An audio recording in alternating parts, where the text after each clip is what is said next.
told a film student that the camera's going to follow. I'm like, brilliant. All right. About 5, 4, 3, 2. Yo. All right. So pretty much with this, going into it now, Hannah Hosch's artwork cut through the kitchen knife Dada through the last Weimar Wirbelly cultural epic of Germany 1919 to 1920. So when she made this artwork, she made it pretty much post-World War One. Now, as we discussed, Hannah Hosch is German, she's a woman, and in that time frame, we're looking at women in the workforce replacing the men that went off to war. Germany lost, big L to them, all right? But with that happened, they also lost a lot of money, they're in debt, a lot of their men have died, which is actually a global problem that's actually happened at this time. And the women that were in the factories working, who were taking on these male roles and actually providing for their families, have now returned back to the house role with no men to support them. So when we're looking at Hannah Hosch, who does promote a lot of things about social change and women and their role in creativity and being a part of these movements, and in fact, when she's a part of the movement, of the Dada movement, like we just discussed, she's the only woman involved. So when we look at this, when she's done this entire picture, just on face value, what is it? It's chaotic, it's a jumble, it's just a mess. Which, straight off the face value, when she's critiquing the Weimar Republic, because remember, she also liked to critique politics at the time. We're looking at feeling off a rapid progress portrayed through the making of and satirical tone, the pieces of machine that are exploding throughout the montage to symbolize a booming industry and a culture within urban areas. This booming progress is not, however, displayed in a proud and exciting tone, but rather in a circus-like environment. The mood is pretty whimsical to the point of ridiculous. The theatrical expressions and dramatic body language mixed in with images of political figures and serving as a critique of the political free-for-all between the old. Now, looking at this picture, just hands up, shout it out. What are we noticing? You're more than free to come right up and have a look at it. But it's like cut and paste? Cut and paste, yes, photo montage. So she would have used a lot of old newspapers, magazines to kind of build this image up. Mm-hmm. And that is her particular style. So she is actually using real political figures, real photos from the time, obviously, to promote an anti-political and anti-Weimar Republic notion at the time. Which, for a bit of context, they tried booming, they tried regaining the industry, didn't work. Because in 7 years, at this point in time, the Depression and also Nazi Germany would be rising at the same time. So, very chaotic, hence why you got it like that. Is there anything else that anyone else notices about this image? Colours are very dull and muted. Yeah. A bit angsty. That's exactly what I was looking for. Anything else? Just a little extra something. Bold lines. Bold lines. Anyone else? It's got some text in it. Text, yeah. And it's like sepia. That text, even though it's in German, would be certain articles they'll be criticizing like success, but it'll be put next to images. It doesn't look successful. If we do deepen into it a bit, when we're going to start looking into your worksheets now, these particular questions here, how she utilized shape, how she used texture, color, and basic elements of art that you guys have just been looking at for the last few weeks, we're going to look at how she's used that to build up that image. So when we are going through some of the questions on your worksheet, when we're looking at describe the message of the artwork and the intentions of the artist, we can definitely look at her critiques on the political landscape and the social landscape as we just discussed, how everything's really out of balance. And that will relate straight into how she's used definitely her space. She's used all of her space. Her space is exploding. It's an exploding image because it's just chaos though. It's just chaos. Which, within that chaos though, we're looking at an artist does tell a story.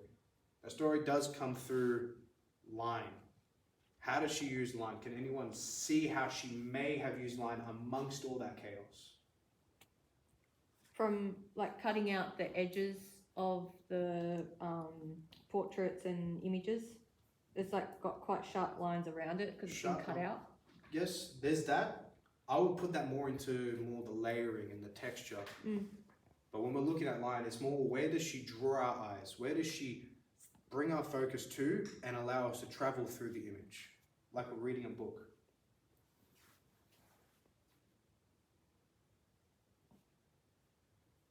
I feel like it sort of goes in a bit of a backwards S shape. That's So, when I first looked at it. That's what it done. mhm, Upon further look, because it starts at where your top left corner where the blue strip is. mhm. Brilliant.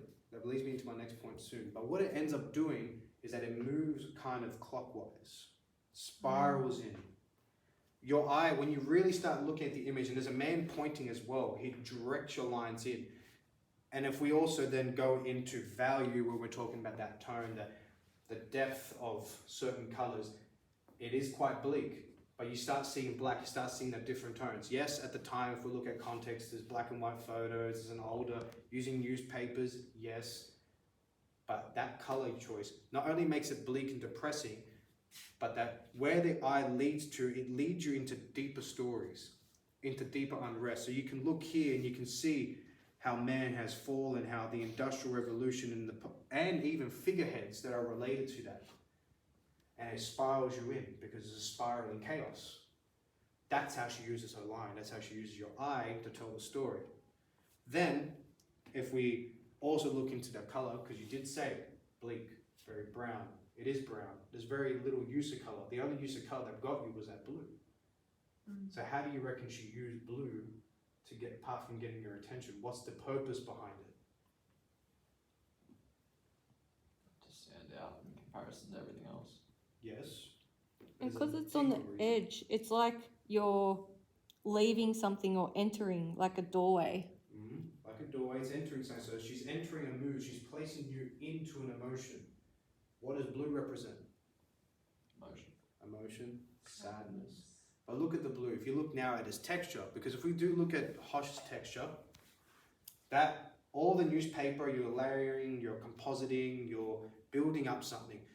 It's going to be rough, it's crinkled, you got those cut up edges and whatnot, so it is rough, it's chaotic, that fits that entire notion of it. But the blue itself, if you look at it, it's in itself is bleak. It's a bit more like a steel blue, if you really think about it. It's more like a steel blue.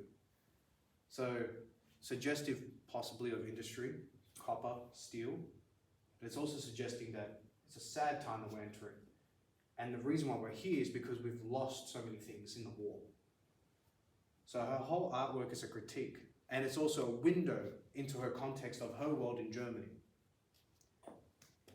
So, very deep thought, I know, a lot to process when you're coming straight from it, but all the elements of art are used together. These are your basic foundations, these are your rules. We're looking at an artist who's using it in a very, very different way, a way that upcoming is going to be a part of your assessment that you're going to do. You're going to use those elements of art, like how she's used it, because she's describing her world.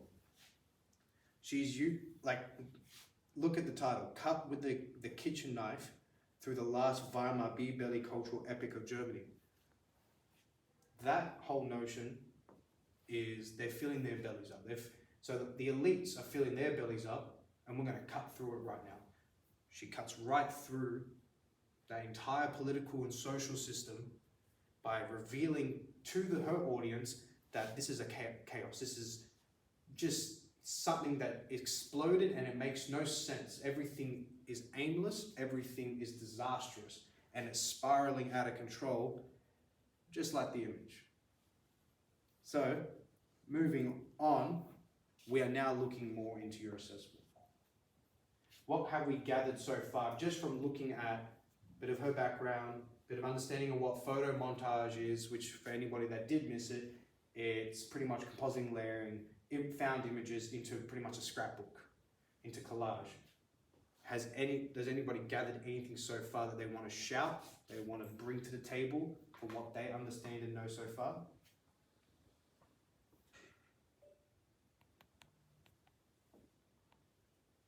You got enough? About her work or like the medium? About her work and what you've noticed so far and how she uses her medium to translate her messages. It's like anarchy, like punk. Yes, there's a root to that. Anyone else? That's a very good, very good. I like that. Because like the anarchs, they tear up the system, they throw it out, cut the knife. Anybody else? Also when there's like deeper meaning behind just like, Allegory? is it that? I can't remember. Mm-hmm. There's lots and lots of meanings just behind like simple photos. So it's got more to one meaning. Yeah. So would you be arguing that maybe she uses her images to tell two things at once? Yes. Or there's a face value meaning, but really if you look at the whole thing or that by itself, it has its meaning. Yeah. I 'Cause- reckon. Because you're noticing it's images within images. So there's a story to the image, then how it's used as a collective makes a whole story. Really, would you say very descriptive of her world? Very analytical, critical, expressive. Even though the image was bleak in tone. But this is going to lead you into your assessment. She looked at the world that she lived in, which was, to be honest, not the best. Your world, hopefully, a little bit more on the upside, but your whole assessment that you're going to look at, we're going to look at photo montage, scrapbook, about the world you live in. Alright, so when we're looking at this, we're looking at a digital artwork, or not really using digital images. We're going to put it into your Vapid, you're going to collage it up, you're going to use a bit of color, you're going to use line, you're going to use shape, layering, you're going to use your elements of art, at least 3 that you want to identify to me. And we're going to be looking at how you're going to build this up for me. I've provided you resources online onto that with your worksheet that you can use 3 images from that, but I want you guys to find 5 images and tell me about the world you're living in through your work. So I want you to go out, find some images, take an image of yourself. You can make it about the world you live in, maybe about the sport, family. Don't get political like Hannah. We don't want that. Not right now. Alright, but if your dad is a politician or your mum's a politician, so be it. Alright, but it's about the world you live in. Has anybody got any ideas about the world they live in? Share something. Because I can tell you something about the world I live in. I go to the gym a lot, so I may put some weights on my own one if I was doing the assessment. What about you? What's something in your world that you can put into your artwork? Because if we discuss this now, we can share a lot of this. I live with 3 cats. So you've got cats. So you can put images of cats. You can do it in a very interesting way. There's a lot of ways we'll go through in next class and we'll discuss how we can layer things up together. But I want you to bring those images. Just bring them in and we'll work on it. Anybody else? Something, just one thing from their own world. Music. Music. Done. Take a photo of a microphone or get a photo of a microphone. Make it easy for yourself. Anyone else? Netball. Netball. Don't bring the actual ball in. You can't stick that to your Vapid, but a photo of it would do well. Even one from a magazine, maybe deep in the thought. So a netball player that may have inspired you, that's made your world the reason to why there's netball involved. Think of the meaning. Show me your world. This whole task is about showing, not telling. Just like Hannah Hosh. She showed, she didn't tell. You can tell what she's trying to tell you. So I didn't figure out the same. I'll be here to guide you, don't worry. I'm here, I'm meant to be your teacher. That's my whole job, isn't it? But we're looking at the world you live in. So think about the world you live in. What happens? I go to football. Oh, I spend time with mum. Every pastor on Thursday. Friday, Saturday, Sunday. Alright, then maybe you hang out with your cousins. Maybe you go to church. Maybe you don't go to church. That's fine. It's about you. This whole assessment is really all about you and the world you live in. Has everyone got that? Yes. Yep. Yes. Brilliant. How many elements of art are we using? 3. Bingo. 3. We've got 3. You can pick any 3. I would like though one of them to be colour. Why?